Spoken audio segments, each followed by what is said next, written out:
새벽 예배에 나오신 성도님들을 주님의 이름으로 환영하고 축복합니다. 오늘 우리에게 주신 말씀은 누가복음 24장 36절에서 43절입니다. 거룩하신 하나님의 말씀입니다. 이 말을 할 때에 예수께서 친히 그들 가운데 이르시되 너희에게 평강이 있을지어다 하시니 그들이 놀라고 무서워하여 그 보는 것을 영으로 생각하는지라.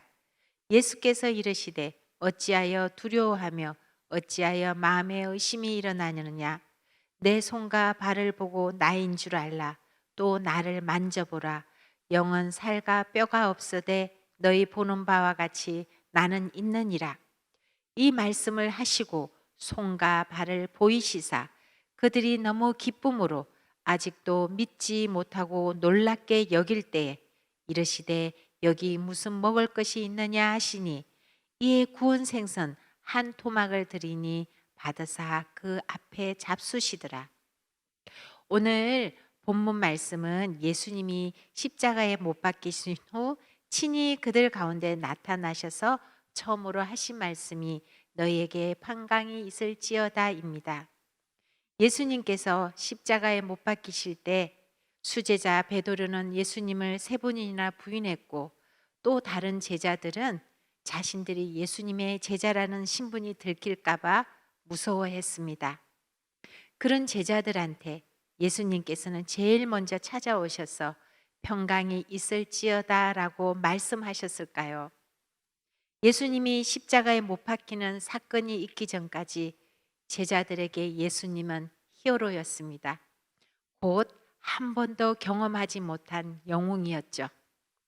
제자들을 불러서 3년 동안 하늘나라를 말씀하시고 병자들을 고치시고 가난한 자들을 돌보시고 많은 궁중들을 동원하는 능력을 보이신 예수님은 제자들에게 진정한 히어로였습니다. 그런 예수님이 유대인으로부터 죄인으로 지목되고 수치스러운 십자가 처형을 당했습니다. 이 엄청난 사건 앞에 제자들의 마음과 충격은 어땠을까요? 먼저 실망감과 허탈감입니다. 시몬 베드로는 자신의 생업을 포기하고 주님을 3년이나 따랐습니다. 그런 주님이 가장 수치스러운 십자가 죽임을 당하셨고 또 그것을 눈으로 목격했고 그런 예수님을 수제자 베드로는 3번이나 부인했습니다. 두 번째는 두려움입니다. 예수님과 함께 있었던 제자들은 예수님처럼 유대인들에게 언제 잡혀갈지 모르는 두려움과 불안감이 제자들의 마음에 작동했으리라 생각합니다. 자신을 따랐던 제자들 마음에 실망감, 허탈감, 공허함이 얼마나 클지 예수님은 너무 잘 아신 것 같습니다. 마치 한밤중에 길을 잃고 헤매이며 두려움에 떨고 있는 어린 양들에게 찾아온 든든한 목자처럼 말입니다. 제자들을 향해 많이 놀랬지. 괜찮다, 괜찮다. 내가 다시 너희들 곁에 왔다. 의심하지 말아라. 내 손과 발을 한번 만져봐. 그러니까 이제 염려하지 말고 모든 두려움과 의심을 떨쳐버리고 무덤에서 부활한 나를 믿으라고 말씀하고 계십니다. 제자들에게 부활하신 예수님을 믿는 믿음보다는 의심하며 놀란 표정과 마음으로 예수님을 만나는 모습이 훨씬 자연스러운 현상입니다. 우리 성도님들도 이런 상황 가운데 예수님을 부활하셨다고 믿음으로 바라볼 수 있는 분이 얼마나 계실까요? 부모님들 중에는 어린 자녀를 놀이동산이나 낯선 곳에서 잃어버린 경험들 있으시죠? 저도 첫째 아이가 5살 때 놀이터에서 사라져 깜깜한 밤이 될 때까지 찾지 못했던 기억이 있습니다. 한참 시간이 흐른 뒤 동네 아는 사람이 아이를 발견해 아이를 찾았지만 그때 엄마 마음에 수천 가지 무섭고 두려운 생각이 떠올랐습니다. 그런데 저보다 더 놀란 사람은 바로 우리 아이였겠죠. 놀이터 이탈에 집을 찾지 못했던 아이를 만났을 때 아휴 얼마나 무서웠니? 많이 울었지? 엄마도 못 만날까 봐 너무너무 무섭고 두려웠다. 너가 사라졌으면 어떻게 할까 걱정도 많이 했다. 근데 이제 걱정하지 마. 아, 다행이다. 엄마 만났으니까 집에 가서 엄마하고 맛있는 거 먹고 편안하게 쉬자. 엄마의 놀란 마음보다 집을 찾지 못해 두려움에 떨고 있던 아이를 먼저 안심시키고 정서적으로 안정감을 주는 것이 엄마가 해야 될 일이었습니다. 예수님께서도 여기 무슨 먹을 것이 있느냐 물으시고 구운 생선 한 토막을 잡수시며 제자들을 안심시키는 마음이 그대로 전달이 됩니다. 제자들도 구운 생선을 드시는 예수님을 보면서 비로소 마음의 평안을 얻었으리라 생각합니다. 오늘 본문 말씀이 2000년 전 일어난 사건으로 끝나지 않고 이 세상 우주 만물을 주관하시고 통치하시며 살아계신 하나님과 또 우리를 위해 여전히 찾아와 주시는 예수님, 우리의 작은 신음에도 응답하시고 일하시는 성령님이 저와 성도님들 삶에 간섭하시고 계심을 간절히 축복합니다. 믿으시기를 축복합니다. 요즘 인터넷 예배로 기도와 경건의 삶이 소홀해져 하나님께 죄송한 마음으로 힘들고 어려운 중에도 주님께 나가지 못하고 죄책감으로 계신 성도님들 계신가요? 또 자신 안에 있는 죄를 발견하고 하나님께 나가지 못하고 자신을 스스로 참수하고 계신 성도님들 계신가요?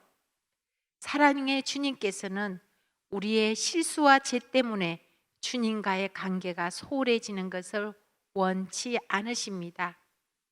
주님께서는 여전히 당신이 우리를 얼마나 사랑하시는지 알길 원하십니다.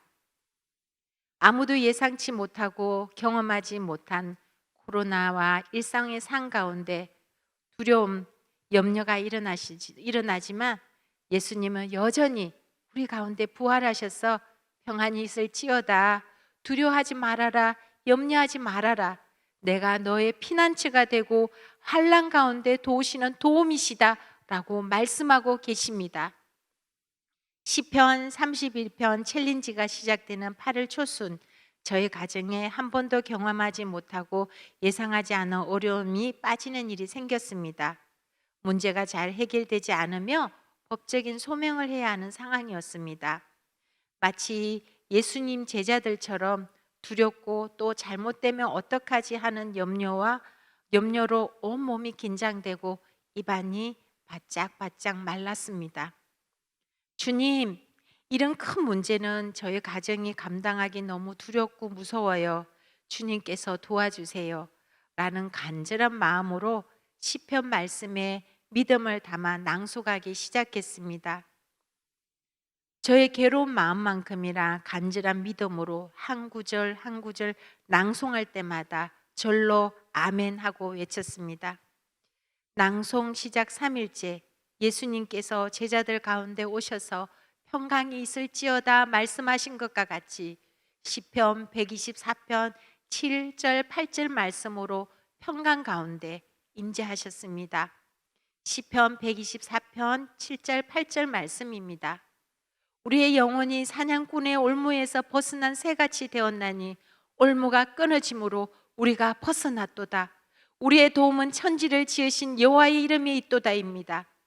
성령님께서 아주 세밀하게 들려주시는 주님의 말씀을 믿음으로 붙잡고 확신하며 주님께서 일하셨습니다. 이제는 두려워하지 않겠습니다.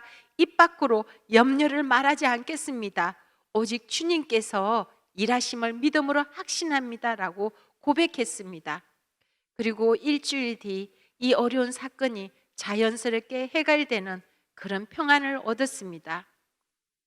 우리의 피난처 되시고 환난 가운데 임하신 주님께 감사의 기도와 예물을 드렸습니다.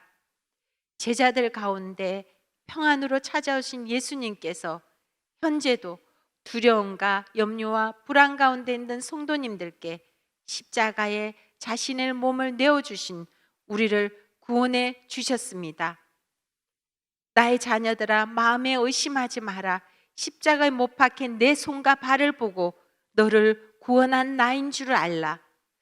주님의 말씀이 예수님과 제자들 가운데 있었던 과거의 사건이 아니라 지금 현재 성도님들 가운데 의심하지 말고 내가 내 가운데 평강 가운데 함께 하심을 확신하며 성령이 임재와 현존으로 일하고 계심을 믿으시길 축복합니다. 기도합니다. 주님, 지금도 살아계셔서 우리 가운데 평강이 있을지어다 말씀하시는 그 주님을 신뢰하고 확신합니다. 어렵고 힘든 가운데 의심하지 않고 믿는 믿음이 오늘 이 새벽 예배에 나오신 성도님과 함께 하시길 간절히 축복합니다. 예수 그리스도의 이름으로 기도합니다. 아멘.